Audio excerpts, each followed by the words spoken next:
Consideration of Matra, Desha and Kala. Matra is the term used in the yogic literature for denoting the measure of time unit. In the ancient times there was no precise and universal method easily available for the measurement of time span.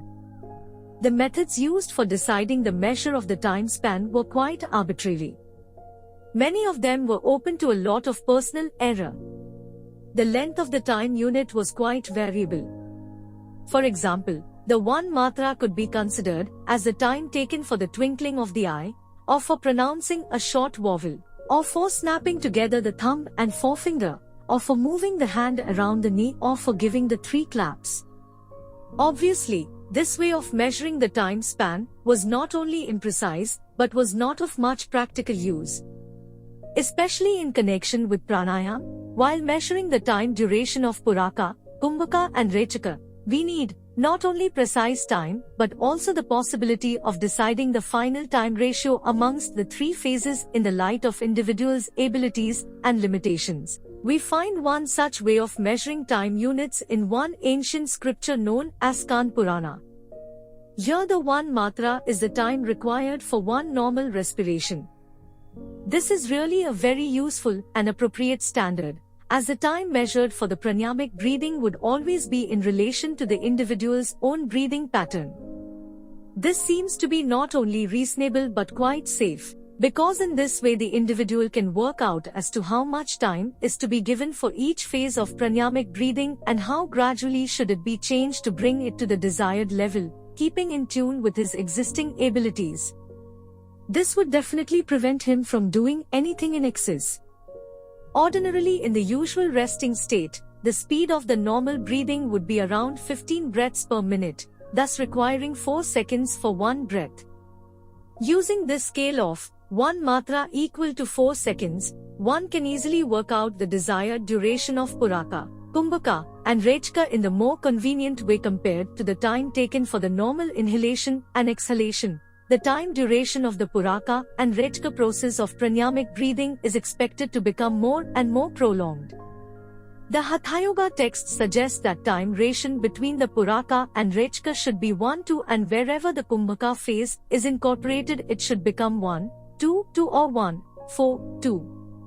It all means that rechaka should always take double the time of puraka and the time duration of kumbhaka should be at least double or 4 times that of puraka. Ultimately the time duration of kumbhaka phase is expected to become even longer than this, as one's mastery over the pranayamic breathing increases. As the time duration of kumbhaka phase goes on increasing, the intensity of its effects felt within the body also goes on increasing.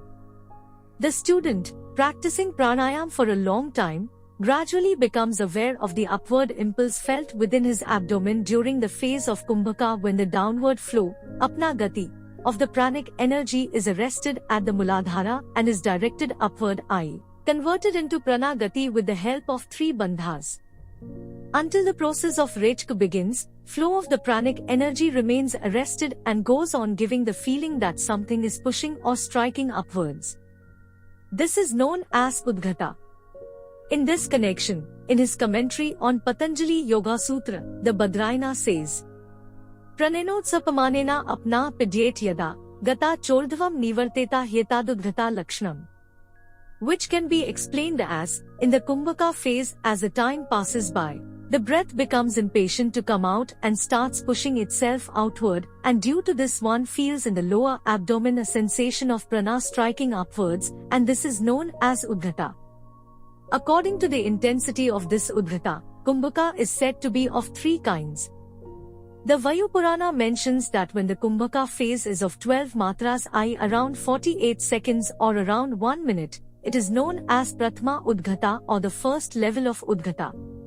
When the kumbhaka phase is of 24 matras, i.e. around 96 seconds or around 1.5 minute, it is known as dvitiya udghata or the second level of udghata.